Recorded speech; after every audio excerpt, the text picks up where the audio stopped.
শুভেন্দু অধিকারী গত ২-২.৫ বছর ধরে, ১.৫ বছর বেশিরভাগ সময়, উনি যেভাবে করে রাস্তাঘাটে, মাঠে ঘাটে শেখ হাসিনার আওয়ামী লীগের পক্ষে, এমনকি শেখ মুজিবুর রহমানের পক্ষে, তাকে জাতির পিতা হিসেবে বলে পক্ষে সে বক্তব্য দিয়েছে। মাঝে, মাঝে আমার মনে হচ্ছিল এই ভদ্রলোক কি আওয়ামী লীগের কোনো নেতা কিনা। হয়তো উনি মানে ঘাপটি মেরে ভারতে পড়ে আছে। এখন এবার আমরা হলাম যে বিজেপি যে ক্ষমতাটা, আজকে বিজেপি ক্ষমতায় আসবে পশ্চিমবঙ্গে, এটা কিন্তু বাংলাদেশের জন্য ভেরি, ভেরি, ভেরি সিগনিফিক্যান্ট কয়েকটা বিষয়। এটা একটা ব্যাড সাইডও আছে, গুড সাইডও আছে। ব্যাড সাইড হলো তারা বিশেষ করে বাংলাদেশী যারা ওখানে তারা অভিবাসী বলছে বাংলাদেশ থেকে গিয়েছে এবং মুসলমান, তাদের ব্যাপারে আসাম এবং পশ্চিম বাংলায় তারা অনেক রকমের তারা প্ল্যান প্রোগ্রাম করেছে। আগে বিজেপি সরকার ওই যে ন্যাশনাল রেজিস্ট্রি, সিটিজেনশিপ রেজিস্ট্রি ইত্যাদি কেন্দ্রীয় সরকার করেছিল, আপনারা দেখেছেন। তার উদ্দেশ্য ছিল বাংলাদেশিদেরকে পশ্চিমবঙ্গে ঢুকতে না দেওয়া। কারণ এই যে মমতা ব্যানার্জির সরকারটা, ইতিপূর্বে বামফ্রন্টের সরকারগুলো ছিল একচ্ছত্রভাবে, তাদের মেইন সাপোর্ট কিন্তু মুসলমানরা ছিল এবং বলা হয়ে থাকে মুসলমানরা বেশিরভাগই বাংলাদেশ থেকে যাওয়া, মানে বাংলাদেশে তাদের কানেকশন আছে, লিঙ্ক আছে। সেইটাকে নষ্ট করার জন্য দীর্ঘদিন বিজেপি আরএসএস কিন্তু চেষ্টা করেছে। এবার তারা সফল হলো। এখন আমাদের জন্য ভয়ের কারণ কি? কারণ এই সেই বিজেপি, কেন্দ্রীয় বিজেপি, মোদির বিজেপি, যারা 18 বছর 17 বছর আওয়ামী লীগ সরকারকে, হাসিনা সরকারকে পানি দিয়ে, বাতাস দিয়ে, খাবার দিয়ে, তেল দিয়ে তারা কিন্তু লালন করেছে। তারাই কিন্তু বাংলাদেশের এই ৩টা নির্বাচন অবৈধ নির্বাচনে সহায়তা করেছে, সাপোর্ট দিয়েছে, ইন্টারন্যাশনাল সাপোর্ট দিয়েছে এবং নির্লজ্জভাবে তারা কিন্তু হাসিনার পক্ষে দাঁড়িয়েছিল, বাংলাদেশের জনগণের পক্ষে দাঁড়ায়নি। কিন্তু চিন্তার বিষয় হচ্ছে এবং ভাবনার বিষয় যে বাংলাদেশের জনগণ যেমন সিংহভাগ ভারতকে পছন্দ করে না, ভারতের বিভিন্ন কার্যকলাপের কারণে, বিজেপির সাপোর্টার যারা আছে এমনকি ভারতের অন্য অনেক জনগণ, তারাও বাংলাদেশকে এখন আর পছন্দ করে না। এইবার বোঝা গেল বিজেপি যখন পশ্চিমবঙ্গ জিতে গেল, তাহলে এখানে অনেকগুলো জিনিস কিন্তু আমাদের জন্য ভালো হবে না, আমাদের জন্য খারাপ হবে। আমাদের বাংলাদেশের যে সরকার এসছে, নতুন সরকার, তার ভারতের এত প্রেমের কোনো কারণ আমি মনে করি না। আপনারা এত ভারত প্রেমী হতে চেষ্টা করেন না, আল্লাহর ওয়াস্তে আপনারা বারবার চিন্তা করেন। এরা কিন্তু কখনো বাংলাদেশের গণতন্ত্র, বাংলাদেশের মানুষের জন্য কিছু করেনি। বিশেষ করে আমরা যখন মুসলমান, আমাদের প্রতি তাদের বিদ্বেষ আছে। তারা চায় না বাংলাদেশকে মুসলিম কান্ট্রি হিসেবে দেখতে, তারা চায় না। এটা প্রমাণ হয়ে গেল। কারণ যেই জনগণগুলো কলকাতায় ভোট দিল, আজকে পশ্চিমবঙ্গে বিজেপিকে দিল, তারা নিশ্চয়ই বিজেপির পলিসিকেই দিল, মোদীকেই সাপোর্ট করে দিল। এটার একটা গুড সাইডও আমাদের একটা সম্ভাবনা আছে। এই যে এতদিন পর্যন্ত মোদী বারবার বলে গেছে, আজকেও শুনলাম টেলিভিশনে, যে পশ্চিমবঙ্গের মমতা ব্যানার্জির কারণে তিস্তার পানিটার সমাধান হয়নি।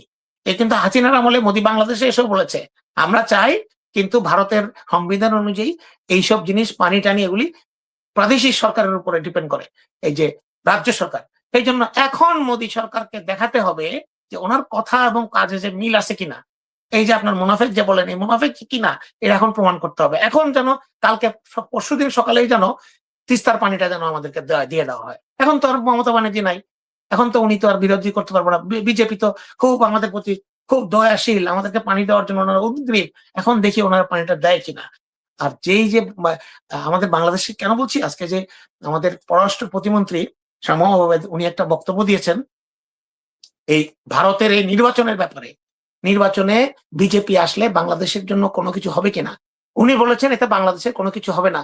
কেন এটা বললেন উনি? কেন বাংলাদেশ কথা বলতে পারে না?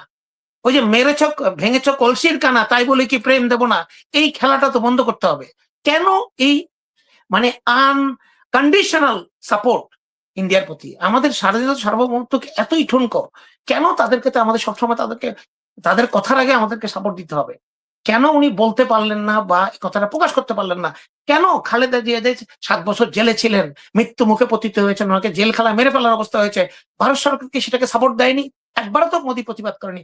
মারা যাওয়ার পরে খুবই বার্তা দিয়ে দেন, কি শোক বার্তা, খালেদা জিয়ার মতন নেত্রী নাকি পৃথিবীতে বিরল ছিল। তো ওই খালেদা জিয়াই তো জেলখানায় ছিল, ওই খালেদা জিয়াই তো 4 বছর নাজিবউদ্দিন ছিল মিথ্যা মামলায়, অবৈধ রায়ে ওনাকে রাখা হয়েছিল। তখন মোদী কোথায় ছিল? ওই মোদী বাংলাদেশে এসে তো খালেদা জিয়া একটা হসপিটালে দেখতে গেলেন না, জেলখানা দেখতে গেলেন না। উনি এত বড় একজন নেত্রী, এত আবার তারেক রহমান প্রধানমন্ত্রী হওয়ার পরে ওনাকে আবার মোদী শুভেচ্ছা জানিয়েছেন। তারেক রহমানের লোকজন গদ গদ, মোদী টেলিফোন করেছে, এই মোদি তো তারেক রহমানকে 17 বছর বাংলাদেশে আসতে দেয়নি, আমাদেরকে বাংলাদেশে যেতে দেয়নি, আমাদের সবকিছু লোকজন গুম খুন হয়ে গেছে। আমরা কি যেটা ভুলে যাই, আমরা যদি মনে রাখি মানুষ হিসাবে, একজন মানুষ হিসাবে আমাদের ব্যক্তিত্ব যদি আমরা এভাবে হারাই, তাহলে ভবিষ্যতে আমরা আমাদের জনগণকে কিভাবে রিপ্রেজেন্ট করব? আমাদেরকে এটা বারবার চিন্তা করতে হবে। আমি বিএনপির লোক, বিএনপি করে আজীবন। এই জন্য বিএনপির পক্ষে আমরা চাই না বিএনপি আওয়ামী লীগের মতো পরিণতি বহন করুক। আমাদের শক্তি, আমাদের সাহস, আমাদের অনুপ্রেরণা আমাদের জনগণ। এছাড়া আমাদের যারা বন্ধু আছে, চায়না, পাকিস্তান ইত্যাদি দেশ যারা আমাদের বন্ধু দেশ, তাদের সাপোর্ট আমরা নেব, টার্কি আমরা নেব। ভারতের সাথে আমাদেরকে চোখে চোখ রেখে কথা বলতে হবে। বাংলাদেশ যুদ্ধ চায় না, বাংলাদেশ সংঘাত চায় না, কিন্তু বাংলাদেশকে কেউ পায়ে পাড়া দিয়ে আমাদের উপর যারা করবে, শুভেন্দু অধিকারী যে কথাটা বলেছে কালকে সে মুখ্যমন্ত্রী হবে, এই কথার প্রতিবাদ বাংলাদেশ সরকারকে করতে হবে।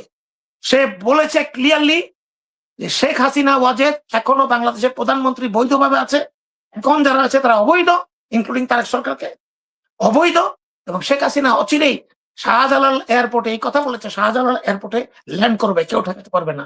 এই কথা যদি পলিটিক্যাল রেটরিক হয়ে থাকে, কথার কথা হয়ে থাকে, তারপরও ভারতের একটা অন্যতম রাজ্যের মুখ্যমন্ত্রী ইলেক্ট সে এটা বললে আমাদেরকে এটা প্রতিবাদ করতে হবে এবং করতেই হবে। আমি যতই ভারত প্রেমী হই, আমার হৃদয়ে যত ভারত প্রেম থাকুক, যত রবীন্দ্র প্রেম থাকুক, এইটার প্রতিবাদ জনগণের স্বার্থে, দেশের স্বার্থে, স্বাধীনতার সাথে আমাদের করতেই হবে।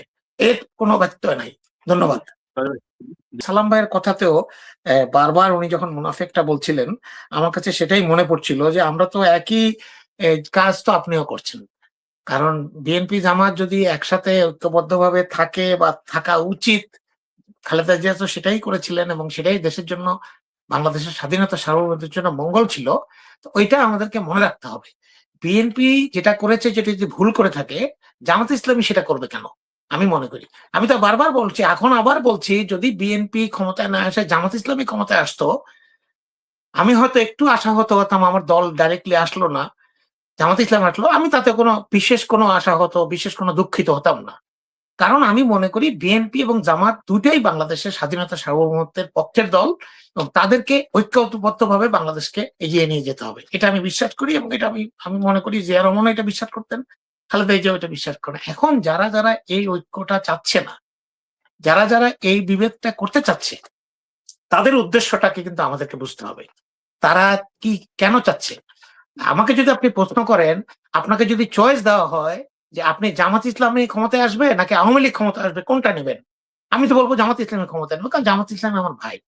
সে ক্ষমতায় আসলে আমার আমার বিশেষ কোনো ক্ষতি হবে না। হ্যাঁ, দলীয় হিসেবে আমি তো আশাহত হব, দুঃখিত হব, মন ভেঙে যাবে, কিন্তু আমি শেষ হয়ে যাব না। কিন্তু আওয়ামী লীগ যদি আসে, সে আমাকে শেষ করে ফেলবে। সে যেভাবে করে 17 বছর আমাদের উপর অত্যাচার অনাচার করেছে, বিশেষ করে আমাদের নেত্রী, এত বয়স্ক একজন মহিলা, অসহায়, বিধবা, অসুস্থ, তাকে যেভাবে অত্যাচার করেছে, আইন দিয়ে, জেল দিয়ে, ওষুধপত্র দিয়ে, বিষ দিয়ে তাকে মৃত্যুর কাছাকাছি নিয়ে শেষ পর্যন্ত উনি মারাই গেলেন, ওনার সমস্ত অর্গান নষ্ট করে দিয়েছে।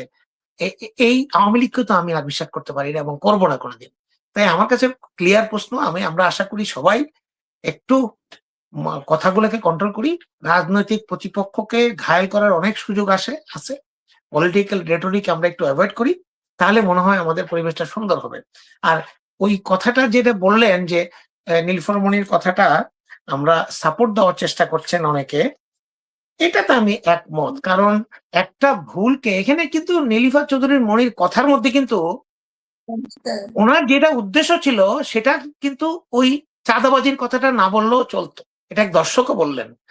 উনি যদি বলতেন জামাত ইসলামী এই করে সেই করে এইভাবে কি জাকাতের টাকাও নেয়, গুড, এটা ঠিক না। কিন্তু যে মুহূর্তে উনি বলেছেন চাঁদাবাজিটাও এর চেয়ে ভালো, সেটাই কিন্তু বিতর্ক সৃষ্টি হয়েছে যে জাকাতের সাথে চাঁদাবাজির তুলনা কেন করলো। আমাদেরকে বুঝতে হবে, জানতে হবে কখন কি বলতে হয়। আমি এমন কোনো বিশিষ্ট শিক্ষিত বিশিষ্ট বিজ্ঞজন না, আমি খুব সাধারণ এবং খুব কম জ্ঞানের অধিকারী। এবং দর্শক যে এসেছিল উনিও আমার মতোই মনে হয় সাধারণ মানুষ। সাধারণ মানুষের কথাতে মানুষ ব্যথিত হয়েছে যে উনি এটাকে টেনে ইসলামের একটা স্তম্ভেতে কেন নিয়ে গেলেন। এটা তো না বললেও পারতেন। তাহলে কি আমরা ধরে নেব কিছু কিছু বিএনপির নেতা কর্মীরা যারা বামপন্থী রাজনীতি থেকে এসছে, তাদের মনের মধ্যে, তাদের গায়ের মধ্যে ইসলামের ব্যাপারে জ্বালা ধরে?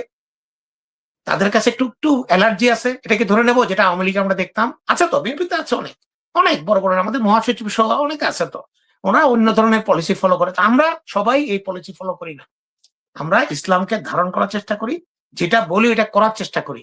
যদি আমার কথা থেকে কেউ ব্যথিত হয়, দুঃখিত হয়, কষ্ট পায়, আমিও এতে দুঃখ প্রকাশ করি যে আমার কথাতে উনি কাউকে কষ্ট দেওয়া, কাউকে ব্যথিত করা, একটা হিন্দুকেও যদি অপমান করা হয়, সেটাও মনে করি ইসলামের দৃষ্টিতে আমার জন্য অবৈধ কাজ মনে করি। তাই এই ব্যাপারটা আমি মনে করি এটা উচিত না। এই ক্লিয়ার সিম্পল এই ধরনের কথা বলা উচিত না, এটাকে আবার ডিফেন্ড করতে যাওয়া আরো বোকামির কাজ। এবার আপনি বলেছেন